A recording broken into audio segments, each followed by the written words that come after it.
জীবন অনেক লম্বা, মানুষের জীবনের কোনো শেষ নেই। মৃত্যু মানে শেষ, মানুষ কখনো শেষ হয় না, কোনোদিন শেষ হবে না মানুষের। যার একবার জন্ম হয়েছে তার আর শেষ নাই, মৃত্যু আছে, শেষ নেই। মৃত্যু আর শেষ এক কথা না। তার মৃত্যু হয়েছে ঠিক, এটা সঠিক, কিন্তু মৃত্যু মানে স্থানান্তর। এবার সে কবরে গেছে, কবর মানেও শেষ না। এবার সে আবার হাসরের ময়দানেও, হাসরের ময়দানও শেষ না। এবার সে মিজানের পাল্লার সামনে ওজনের জন্য যাবে, এখানেও শেষ না। এবার সে ফুলসিরাত পার হইতে হবে, এখানেও শেষ না। হয় তাকে জান্নাতে যেতে হবে, না জাহান্নামে যেতে হবে। জান্নাতেও চিরস্থায়ী, জাহান্নামেও চিরস্থায়ী। তাইলে শেষ হলো কই? মানুষের শেষ হলো কই? মানুষ কেবল স্থানান্তর হয়, মানুষ কেবল জায়গা বদলায়। এই জন্য মৃত্যুকে ইন্তেকাল বলে। মৃত্যুকে কি বলে? ইন্তেকাল মানে স্থানান্তর। ইন্তেকাল মানে জায়গা নাড়া, এখানে ছিল এখানে নিয়ে আসছে, এই যে ইন্তেকাল মানে আমি এই কাগজগুলোকে স্থানান্তর করলাম। এই জন্য আব্বা সবচেয়ে জরুরি বিষয়, কার সাথে চলতেছ, কারে বন্ধু বানাচ্ছ, মোবাইলে হোক আর বাস্তবে হোক। জীবনটা মানুষ মানে সমাজবদ্ধ জীব। আমি এই আয়াতের তর্জমা বলার জন্য এই কথাটা বলতেছি। মানুষ মানে সমাজবদ্ধ জীব। মানুষ একাকী থাকতে, বেঁচে থাকাকালীন, কবরে তো একাকী থাকবেই, ঠিক আছে, কিন্তু দুনিয়াতে মানুষ যখন মানুষ বেঁচে আছে, সুস্থ হায়াত আছে, একাকিত্ব মানুষ পছন্দ করে না, একা থাকতে চায় না।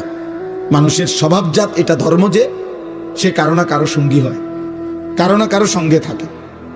একাকিত্ব পছন্দ করে না। একাকিত্ব, বেঁচে থাকাকালীন একাকিত্ব, এটা অনেক বড় মুসিবত। কয়েক বছর আগে, 5-7 বছর আগে একবার এক বড় শিল্পপতি পত্রিকায় সবখানে অনলাইনে আসছিল যে উনি হাজার হাজার কোটি টাকার মালিক, কিন্তু পরিবারের সবাই তার থেকে বিচ্ছিন্ন হয়ে যাওয়ার কারণে একাকিত্বের যন্ত্রণায় লাইভে একেবারে প্রকাশ্যে নিজের মাথার মধ্যে নিজেই পিস্তল দিয়া গুলি করে নিজেকে নিজে হত্যা করছে। এই বাংলাদেশে আত্মহত্যা করছে, শুধু এই দুঃখে যে আমার সব থেকেও কিছুই নাই, কারণ আমার আপনজনরা কেউ আমার পাশে নেই। একাকিত্বের যন্ত্রণায় আত্মহত্যা করে মরে গেছে। আত্মহত্যা। ইউরোপে, আমেরিকায় হাজার হাজার মামলা কোর্টে এই কারণে যে, এই ভাই কথা কইও না ভাই, চলে যাও ভাই, দোস্ত চলে যাও, আব্বা অনেক রাত হয়েছে, ফাইজলামি করো না, আব্বা উঠে যাও, রাত হয়েছে, গিয়ে ঘুমাও বাবা।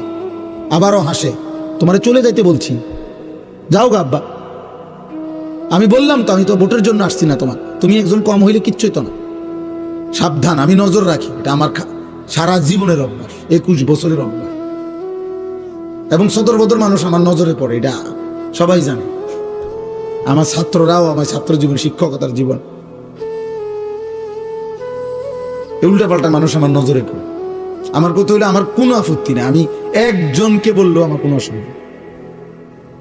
আমার মনে কয়েকজন শ্রোতা আছে, চেহারা চিনি যাবে, এরা 2-4 জন শুনলো কিচ্ছু তো, এটা লোক কম হয়েছে, তো লোক কম হয়েছে কি হয়েছে, লোক বেশি হইলে কি হয়েছে, গুনা মাফ আমার।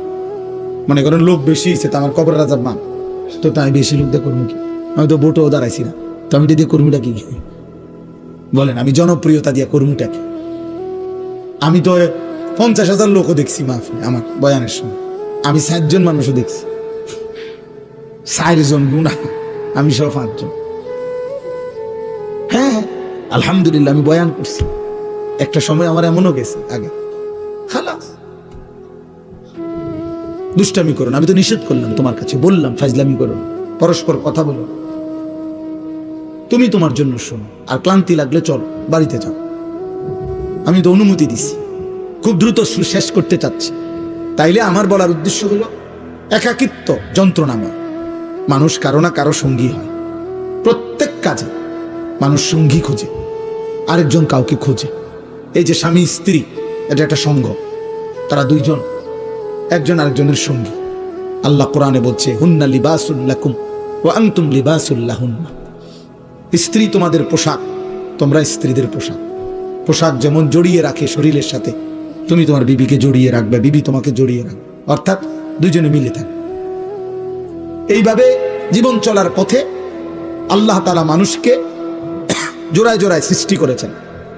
ওয়া খালাকনাকুম আজওয়াজা, আল্লাহ বলেন আমি তোমাদেরকে সৃষ্টি করেছি জোড়ায় জোড়ায়, নারী পুরুষ জোড়ায় জোড়ায় সোজা করে। সুবহানাল্লাযী খালাকাল আজওয়াজা কুল্লাহা, এই যে আল্লাহ বলেন ওই আল্লাহর প্রশংসা যিনি সব কিছুকে এই সৃষ্টি কুলে প্রত্যেক কিছুতেই আল্লাহ তাআলা বলেছেন আজওয়াজ, এই জোড়ায় জোড়ায় সৃষ্টি করেছে। কি এর লগে কি জোড়া সব বিজ্ঞানীরাও জানে না, আমরাও জানি না, কিন্তু আসমানওয়ালা সব জানে। আসমানের জোড়া কি, জমিনের জোড়া কি, এটা মালিক জানে। সূর্যের জোড়াটা কি, চাঁদের জোড়াটা কি, এটা আমাদের সব আপনারা আল্লাহ কইতেই কাম করে জিগাইয়ে নিয়ে আল্লাহ দুনিয়া চালা, কথা বলে না তো আম করে সব বলতে হবে, এটা তো জরুরি না, জরুরি নয়, কিন্তু প্রত্যেক জিনিসের মধ্যে এই জোড়া আছে। তাহলে সঙ্গ, সাহচর্য, সান্নিধ্য, সংস্পর্শ, কারো সাথে থাকা, চলা, জীবন চলায়, এটা মানুষের একটি ফিতরাত, স্বভাবজাত ধর্ম, মানুষের সৃষ্টিগত একটি অভ্যাস। মানুষ একা থাকতে অপছন্দ করে। এই কারণে ইসলামের মধ্যে এটা একটা গুরুত্বপূর্ণ বিষয় যে তুমি যাকে সঙ্গী বানাবা যেই কোনো ক্ষেত্রে অবশ্যই তুমি নজর রাখবা কাকে সঙ্গী বানাচ্ছ। আল্লাহ নবী সাল্লাল্লাহু আলাইহি ওয়াসাল্লাম বলছেন আল মারউ আলা দীনি খলিলিহি ফালইয়ানজুর আহাদুকুম মান ইউখালিলু। এই অল্প কদ্দুর আধা ঘন্টা লাগবে না ইনশাআল্লাহ, আমি দোয়া করে দেব। শুধু সবাই আমার কথাটা মনোযোগ দিয়ে শুনেন, ছেলেরা ভাই তোমরাও শোনো, বাবা একবারের জন্য শুনো, তুমি না মাইনো ঠিক আছে, কারণ আমি তো তোমার মানাইতে পারবো না, ফায়সালা তো আল্লাহর হাতে, ফায়সালা মালিকের হাতে। তাইলে আমি বললাম আল্লাহ নবী সাল্লাল্লাহু আলাইহি ওয়াসাল্লাম বললেন প্রত্যেক ব্যক্তি তার সঙ্গীর আচরণ দ্বারা প্রভাবিত হয়। সঙ্গীর আচরণ দ্বারা কি হয়? প্রভাবিত হয়। সঙ্গীর আচরণ দ্বারা আকর্ষিত হয়, সঙ্গীর আচরণ দ্বারা নিজেকে গড়ে তোলে। আল্লাহ রাসূল সাল্লাল্লাহু আলাইহি ওয়াসাল্লাম বলেছেন ফালইয়ানজুর আহাদুকুম মান ইউখালিলু, অতএব তোমরা প্রত্যেকে উম্মত লক্ষ্য রেখো তুমি কাকে বন্ধু বানাচ্ছ, তুমি কাকে সঙ্গী বানাচ্ছ, এটা তুমি খেয়াল রাখো। আল্লাহ নবী সাল্লাল্লাহু আলাইহি ওয়াসাল্লাম বলেন ইন্নামা মাসালুল জালিসিস সালিহ ওয়াল জালিসিস সু কাহামিলিল মিস্ক ওয়া নাফিখিল কির।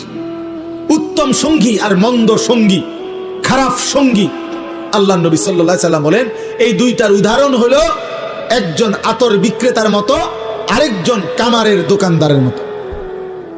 অতএব আমার কথা শেষ, এতটুকুই কথা, আমি শুধু এতটুকুই বললাম। আমরা মনে রাখতে হবে শুধু দুনিয়া দিয়া যে হিসাব মিলাইয়া কবরে গেছে, খোদার কসম তার ঠিকানা জাহান্নাম। শুধু দুনিয়া মিলাইয়া গেল, শুধু দুনিয়া মিলাইয়া গেছেন, শুধু দুনিয়া মিলাইয়া গেছেন, তার ঠিকানা জাহান্নাম। আখিরাত শুধু টিয়া 10,000 দান করছেন, মসজিদে 4টা ফ্যান দিয়ে লাইছেন, এতটুকুর মূল্যে জান্নাত না। না না, জান্নাতের মূল্য এই 4টা ফ্যানের দাম 3-4-12,000 টাকা। কি ভাবছেন আখিরাত এতটুকু? হ্যাঁ, ইমাম সাহেবের যে 2-4 বেলা ফার্মের মুরগা দিয়ে ভাত খাবাইছেন, আখিরাত এই কত গেছে মুঠ নিজ্ঞান ইমাম সাহেব টিয়া ডিগা দরকার নাই বাবুরে, আপনার টিয়া দরকার, আপনার খানারও দরকার না। হ্যাঁ, আস্তাগফিরুল্লাহ, আখিরাতে তো মামুলি বলে, আখিরাতে তো সামান্য হয়ে গেল। 1.25 লক্ষ আম্বিয়া জাহান্নামের ভয়ে কাঁদছে, 1.25 লাখ আম্বিয়া আখিরাতের ভয়ে কাঁদছে, হাসরের ময়দানের ভয়ে কাঁদছে। অথচ নবীরা মাসুম, নবীদের কোনো গুনাহ নাই, নবীরা নিষ্পাপ, কিন্তু কাঁদলেন কেন? আউলিয়ারা কাঁদলেন কেন? সমস্ত আউলিয়ারা বুজুর্গরা কেন কাঁদে? তাহাজ্জুদের সেজদায় আল্লাহর প্রিয় বান্দারা কাঁদে কেন? নামাজ পড়ে নাই এই জন্য? নামাজ তো উনি পড়ছেই, 5 ওয়াক্তও পড়ছে, তাহাজ্জুদও পড়তেছে, উনি জিকিরও করে, তাসবিহও পড়ে, দানও করে, সাদাকাও করে, আল্লাহরেও ডাকে, কোরআনও পড়ে, হালাল হারামও মাইনা চলে, এরপরও কাঁদে কা? তবুও ভয় করে। আখিরাত বড় ভয়ানক, আখিরাত বড় ভয়ানক। অতএব আমরা প্রত্যেকে ইনশাআল্লাহ, কিশোর ভাই, যুবক ভাই, তোমার কাছে বলে গেলাম, আমরা এটা ইয়াকিনের সাথে বিশ্বাস করি হেদায়েত, ফয়সালা, পরিবর্তন আমার হাতে না, কোনো বক্তার হাতে না, কোনো নবীর হাতে না, কোনো পীরের হাতে না, কোনো আলেমের হাতে না। খোদার কসম, পরিবর্তন, হেদায়েত, জিন্দেগি জান্নাতমুখী, এটা আল্লাহর ফয়সালা।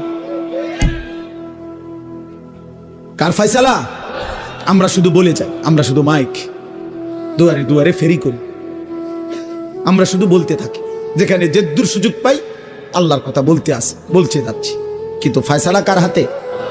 আল্লাহ আমাদেরকে কবুল করে, আল্লাহ তাআলা তৌফিক দান করে। চলেন এবার এই আয়াতগুলোর তরজমা শুনেন, তাইলে এই কথা শেষ।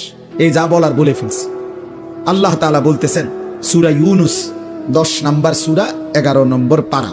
আল্লাহ তাআলা বলেন, যাদের মধ্যে 4টি মন্দ অভ্যাস, তাদের ঠিকানা নিশ্চিত জাহান্নাম। 1, ইন্নাল্লাযীনা লা ইয়ারজুনা লিকাআনা, যারা আখিরাতে আমি আল্লাহর সাক্ষাৎ তথা জান্নাত কামনা করে না, চায় না, এই নিয়ে তাদের কোনো ভাবনাই নাই, প্রস্তুতি নাই। 2, ওয়ারাদু বিল হায়াতিদ দুনিয়া, প্রতিনিয়ত দুনিয়া পেয়েই যারা খুশি হয়ে গেছে।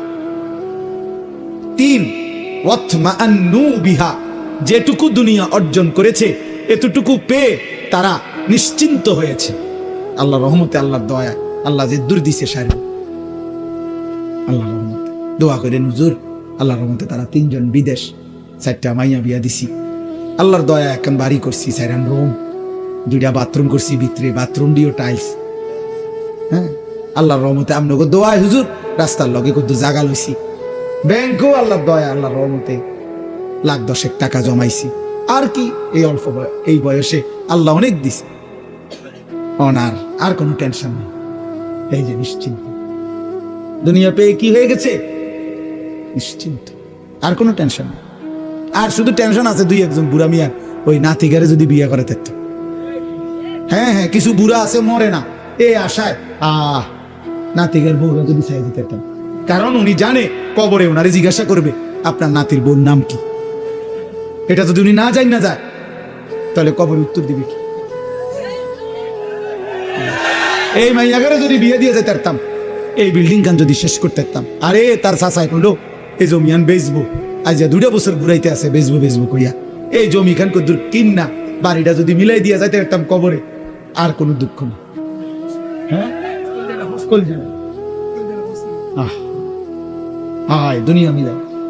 দুনিয়া মিলাইয়া নিশ্চিন্ত, যেটুকু অতৃপ্তি দুনিয়া নাই দেখা, দুনিয়ার যেখান দিয়ে যে দুর্কমতি, এই জন্য একটু অশান্তি, আর নাই তো শান্তি।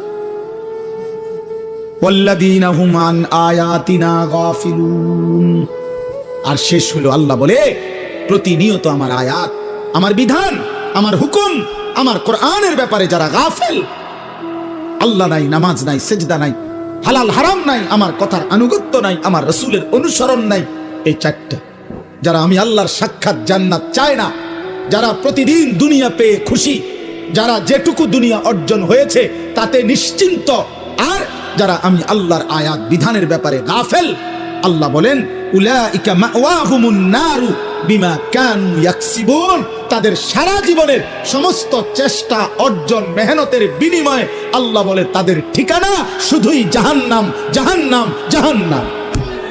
এই যে কোরআন শরীফের আয়াত, জাহান্নাম। আমনি ফেরেশতারে জিঙ্গাইন যাইয়া, ফেরেশতা আও কি তখন আমি জাহান্নাম কা আমার বিল্ডিং? ফেরেশতা বলবে এই কারণে। হ্যাঁ, আমার জাহান্নাম কেন? আমি না টাইলস লাগাইছি ঘরে। ফেরেশতা বলবে এই কারণ। নামাজ কই, সেজদা কই, হালাল হারাম কই, পাক নাফাক কই, পর্দা পুশিদা কই, দ্বীন কই, শরীয়ত কই, আল্লাহ কই, রসুল কই, আখিরাত কই। অতএব আব্বা খামখেয়ালি করবেন। কোন এক ছেলেও যদি বুঝো তুমি বদলাও, একজনও যদি বদলাও, বদলাবে তো আল্লাহ। ফিকির কর, সবাই দেখা দেখি নষ্ট হয়ে যায়, নারী দেখে, ছবি দেখে, অশ্লীল দৃশ্য দেখে বাবা নষ্ট হয়ে যায়। পৃথিবী মনে রাখবে না, আখিরাতও মিলবে না। দুনিয়াও নাফরমানকে মনে রাখে। ফেরাউন দুনিয়া ভোগ করছে, পৃথিবী কোন কুত্তার নামও ফেরাউন রাখে না। আজ পৃথিবীতে কোন কুত্তার নামও নাই নমরুদ, কোন কুত্তার নামও নাই আবু জেহেল, কোন কুত্তার নামও নাই আবুল আহাব। নাফরমান কি কেউ স্মরণ করে না। 1450 বছর আগের এক কালো গোলাম, হাবশি গোলাম বেলাল, আজও লক্ষ কোটি ইমানদারের সন্তানের নাম বেলাল। সেজদাওয়ালা ভোলে না, বেলালের নাম আজও আছে, ইসরাফিলের ফু পর্যন্ত থাকবে, ইনশাল্লাহ কইতে গুণা থাকবে। হ্যাঁ, এটা আল্লাহর ফয়সালা, এটা আল্লাহর ফয়সালা, আল্লাহর কোরআন। আল্লাহ বলছে ঈমান এবং আমলের বিনিময়ে আমার সৃষ্টির অন্তরে আমি ভালোবাসা আমি নিজে আল্লাহ দিয়ে দেব। প্রতি যুগের মানুষ নাই তো জুনায়েদ বাগদাদিরে চেনে কেন? উনি তো এই এলাকার না। প্রত্যেক জামানার মানুষ আব্দুল কাদের জিলানীকে চেনে কেন? প্রত্যেক জামানার মানুষ আবু বকরকে চেনে না কেন? এবং সবাই আগে, আজ থেকে 500 বছর আগে মানুষ যেই পরিচয়ে চিনতো আজও ওই পরিচয় চিনে। কথা বুঝেন না? না ক্ষমতা থাকলে বিরাট কিছু, ক্ষমতা না থাকলে কিচ্ছু না, এমন তো না।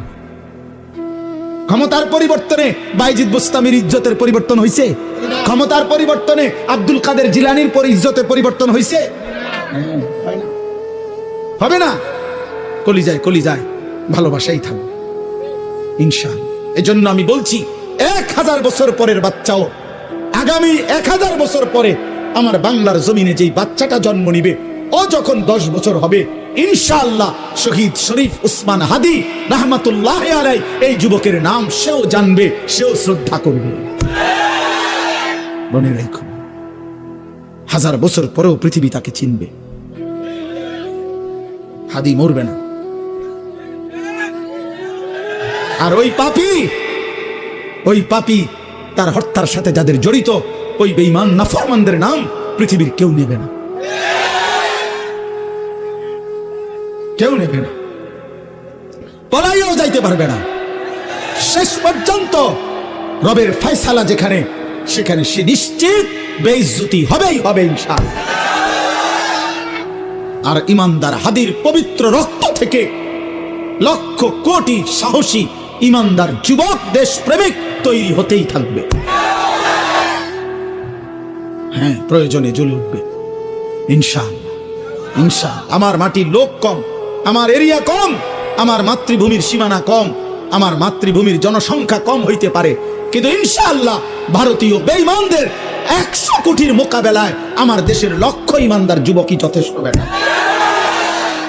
এটাই সত্য। তোমরা জানো না, জানো না, প্রতি রাতে প্রতিদিনে আমার এই বাংলাদেশেও ইমানদার যুবক, সেজদাওয়ালা, তাহাজ্জুদওয়ালা, আল্লাহকে ডাকে এমন লক্ষ কোটি যুবক এই জমিনে আছে, ছিল, থাকবে। 2-1টা মদ করে, নেশা কর, জুয়া কর, নারী, ছবি, মোবাইলের অস্থির দৃশ্য তোরা যারা দেখোস বেটা, তুই মনে করিস না পৃথিবী পুরাটা দেশ তোমার মতো অপদার্থে ভরে গেছে। তুমি দেখো আরে তোমার লগের গুণরে, আমরা ইমানদার দেখি, আমাদের সাথে খবর আছে, আমরাও জানি। তুমি চরিত্রহীনরেই খুঁজে পাইবা, কারণ তুমি তো চরিত্রহীন। তুমি আরেকটা নেশাখোররেই পাইবা, তুমি আরেকটা ফুট্টাখোররেই খুঁজে পাইবা, তুমি আরেকটা গাঁজাখোররেই পাইবা।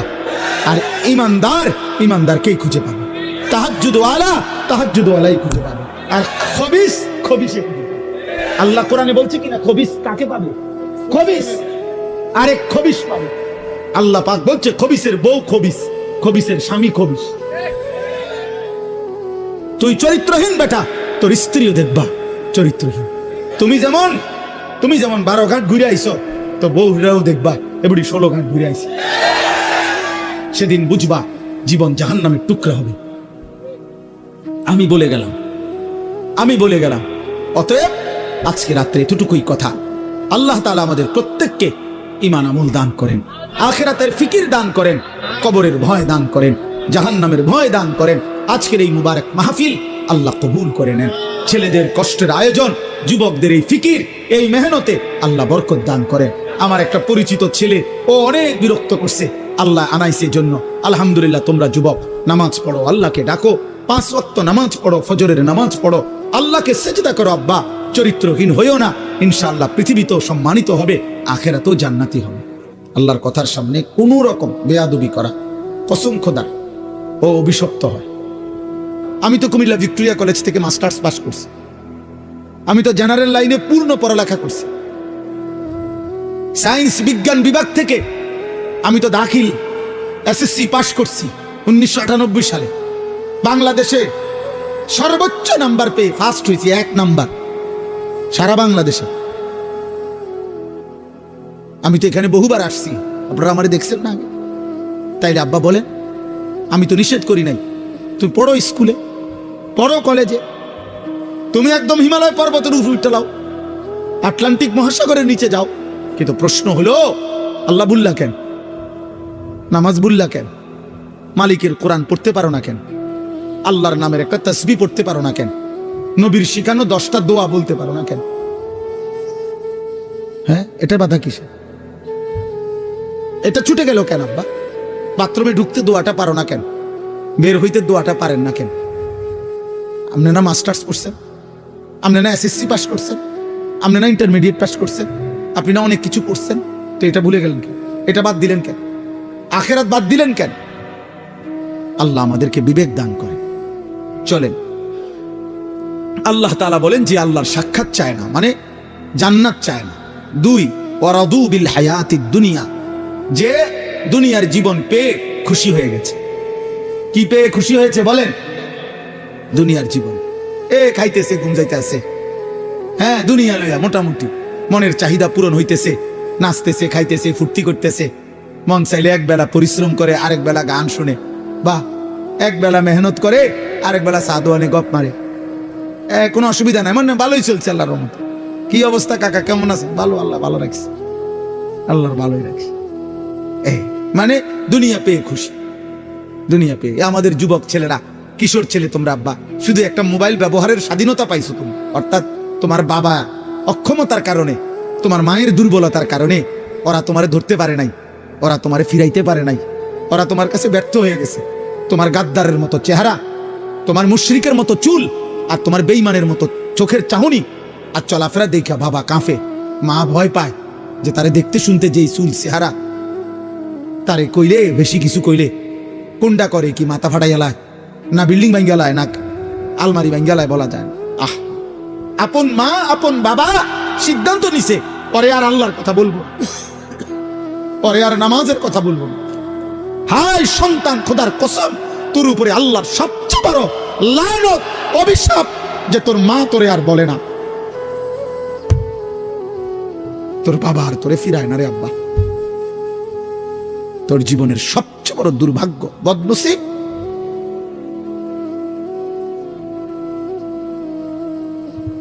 দুনিয়া পেয়ে খুশি হয়ে গেছো, নারী দেখতেছো, ছবি দেখতেছো, মোবাইল দেখতেছো, নাচ গান করতেছো, ফুর্তি করতেছো, মন মতো চুল ফিরাইতেছো, যেখানে মন চায় সেখানে আড্ডা দিতে পারতেছো, অবাধ, মুক্ত, স্বাধীন, আজাদ। আল্লাহ বলেন দুনিয়া পেয়ে যে খুশি হয়ে গেছে। 3, ওয়াতমাআন্নু বিহা, যেটুকু দুনিয়া অর্জন করেছে মৃত্যুর আগে এতটুকুর উপরে নিশ্চিন্ত হয়েছে। জি, নিশ্চিন্ত। এগুলো হলো চাচাদের ব্যাপারে। বয়স্করা শেষ বয়সে হিসাব মিলাইয়া নিশ্চিন্ত। যাক, আল্লাহ রহমতে আমরাগো দোয়ায় 10 জনের দোয়ায় হুজুর দোয়া করবেন, তারা 3 জন বিদেশ, 4টা মাইয়া বিয়া দিছি, আল্লাহ রহমতে একখান বিল্ডিং করছি, ভিতরে 2টা বাথরুম করছি, বাথরুমগুলোর মধ্যে টাইলস লাগাইছি আল্লাহর দয়া, ঘরে ফার্নিচার আল্লাহর রহমতে সব করছি, একটা নুনের বাড়িও কিনছি, কোনো অসুবিধা হয়েছে না। আল্লাহর রহমতে রাস্তার লগে কত জায়গাও লইছি, ব্যাংকে কিছু টাকাও জমাইছি। আল্লাহ ভালো রাখছে, আল্লাহর কাছে যা চাইছি আল্লাহ দিছে, আল্লাহ দিছে। এই যে দুনিয়া মিলাইয়া কি নিশ্চিন্ত, নিশ্চিন্ত, নিশ্চিন্ত যে না আলহামদুলিল্লাহ আমার 60 বছরের জিন্দগি সার্থক। আল্লাহর কাছে যেমনে যেমনে চাইছি, ফোলাগুনের বিদেশ, মাইয়ার বিয়া, বিল্ডিং, ঠিক আল্লাহ এমনি এমনি দাগে দাগে খতিয়ানে মিলাইয়া আল্লাহ দিছে আমার। ওয়াল্লাযীনা হুম আন আয়াতিনা গাফিলুন। আর 4 নাম্বার হলো আল্লাহ বলেন প্রতিনিয়ত আমি আল্লাহর বিধান, আমার হুকুম, আমার আহকাম, আমার আয়াতের ব্যাপারে যারা গাফেল। দুনিয়া তো সব বুঝে, উনি ইটও চিনে, বালুও চিনে, সিমেন্টও চিনে, উনি রাজমিস্ত্রিও চিনে, কাঠমিস্ত্রিও চিনে, উনি ভাত মাছ চাল ডাল আলো অন্ধকার রোদ বৃষ্টি হাসি কান্না নারী পুরুষ আনন্দ বেদনা সব বুঝে, সব বুঝে। কোনটা হালাল টাকা, কোনটা সুদের টাকা, কোনটা কিস্তি, সব বুঝে। উনি শুধু আখেরাত বুঝে না। তাব্বাত ইয়াদা সূরাটা কইতারে না, কুল হু আল্লাহ সূরাটা কইতারে না, আত্তাহিয়াতু শুদ্ধ করে পড়তে পারে না। আল্লাহ নাই, আখেরাত বুঝে না, আখেরাত বুঝে, আল্লাহর বিধান বুঝে না। আল্লাহ বলেন এই 4টা জিনিস জান্নাত চায় না, দুনিয়া নিয়ে খুশি হয়ে আছে, যেটুকু দুনিয়া অর্জন করেছে এটুকুতে নিশ্চিন্ত। আর আল্লাহর আয়াত, আল্লাহর বিধানের ব্যাপারে গাফেল। আল্লাহ বলেন উলাইকা মাওয়াহুমুন নারু বিমা কানু ইয়াকসিবুন। আল্লাহ তাআলা বলেন এই মানুষগুলো সারা জীবনে যা অর্জন করেছে এই সব কিছুর বিনিময়ে তাদের ঠিকানা আন্নার, জাহান্নাম, জাহান্নাম, জাহান্নাম। আল্লাহ ছেড়ে, আখিরাত ছেড়ে, হালাল হারাম ছেড়ে, জায়েজ নাজায়েজ ছেড়ে, পর্দা পুশিদা, সেজদা, নামাজ, বন্দিগি এই সব বাদ দিয়া আপনি শুধু দুনিয়া সাজাইছেন। আল্লাহ বলছে এই দুনিয়ার সমস্ত কিছুর বিনিময়, এই বাড়ি, এই বিল্ডিং, এই দালান, এই সংসার, এই ব্যবসা, এই উপার্জন, এই সব কিছু তাকে জাহান্নামে পৌঁছাবে। কোথায় পৌঁছাবে? জাহান্নাম। অতএব প্রত্যেকের কাছে অনুরোধ, আখিরাতের ফিকির করেন। কিশোর ভাই, যুবক ভাই, তোমার অনুরোধ করলাম বাবা, তুমি আল্লাহর দিকে ফেরো। তোমার কথা তুমি ভাবো। এই পৃথিবী তোমারে মনে রাখবে না। নাফরমানকে আল্লাহ কোরআনে বলছে ইন্না নাসিনাকুম। আল্লাহ তাআলা বলছেন তুমি যেমন দুনিয়ায় আমাকে ভুলে গেছো, আজ আখিরাতে আমি তোমাকে ভুলে গেলাম। কাযালিকা আতাতকা আয়াতুনা ফানাসিতাহা ফাকাযালিকা আল-ইয়াওমা তুনসা। দুনিয়ায় আমার আয়াত তুমি ভুলে গেছিলা, আজ আখিরাতে আমি আল্লাহ তোমাকে ভুলে গেলাম। আল্লাহও চিনবে না আর দুনিয়াও মনে রাখবে না। কোনো পাপী নাফরমানকে পৃথিবী মনে রাখে না, সম্মান করে না, ইজ্জত দেয় না, কলিজায় স্থান দেয় না। আব্দুল কাদের জিলানী রাহমাতুল্লাহ আলাইহি মানুষের কলিজায়, বাইজিদ বুস্তামি মানুষের কলিজায়, জুনায়েদ বাগদাদি মানুষের কলিজায়, এই আজকের শহীদ শরীফ উসমান হাদি রাহমাতুল্লাহ আলাইহি এই ইমানদার যুবক মানুষের কলিজায়। কিন্তু ফেরাউন এই নাম পৃথিবীর মানুষ কোনো কুত্তার নামও রাখে না। নমরুদ এই নাম পৃথিবীর মানুষ কোনো কুত্তার নামও রাখে না। আবু জাহাল এই নাম পৃথিবীর মানুষ কোনো কুত্তার নামও রাখে না। আবু লাহাব এই নাম পৃথিবীর মানুষ কোনো কুত্তার নামও রাখে না। ঘৃণিত, ঘৃণিত, বেঈমান ঘৃণিত, নাফরমান ঘৃণিত। কোনো মদখোর, নেশাখোর, গাঁজাখোরকে, কোনো জুয়ারিকে, কোনো নারী লোভী চরিত্রহীন লম্পটকে পৃথিবী ভালোবাসেন, পছন্দ করেন, দুনিয়ায় ভোগ করবার। এই জন্য আব্বা, নওজোয়ান, আল্লাহর দিকে ফেরো, নামাজ পড়ো, আল্লাহকে চেনো, নিজের ভালো বুঝো। আল্লাহ তৌফিক দান করেন, আল্লাহ এই মাদ্রাসা কবুল করেন। আমার হুজুরকে আল্লাহ তাআলা হায়াতে তৈয়বা আফিয়া দান করেন। আমি আপনাদের সামনে পবিত্র কোরআনুল কারীমের 11 নম্বর পারা 10 নম্বর সূরা, সূরাটির নাম সূরা ইউনুস। এই সূরার 2টি আয়াত 7, 8 এই 2টি আয়াত তেলাওয়াত করেছি। অল্প একটু সময়, ইনশাআল্লাহ এইটুকু সময়ের মধ্যে আমি এই 2টি আয়াতকে সামনে রেখে সামান্য কথা আরজ করতে চাই। আল্লাহ তাআলা আমাদেরকে তৌফিক দান করেন। নওজোয়ান ভাই, তোমাদেরকে আবারও বলছি ভাই, চালাকি করে, কৌশল করে মোবাইল হাতে ধরে ভিডিও রেকর্ড করো না। চালাকি করার কি দরকার? কৌশল করার কি দরকার? কোনো আলেমে দ্বীনের কোনো কথাই যদি তুমি শুনতেই রাজি না থাকো, ওনার কথা যদি নাই মানো, তো তুমি আর বসারই বা কি দরকার? তুমি তো প্রথম আচরণেই বললা যে আমি আপনার কথা শুনবো না, মানবো না। তো তাইলে ভাই আর বাকিটা শুনে লাভ কি? বাকিটাও তো মানা না মানারই প্রশ্ন। আমাদের ওয়াজের তো এইটাই মাকসাদ, এটা তো মানা না মানারই বিষয়, উপদেশ গ্রহণের বিষয়। সেটাই যদি আমার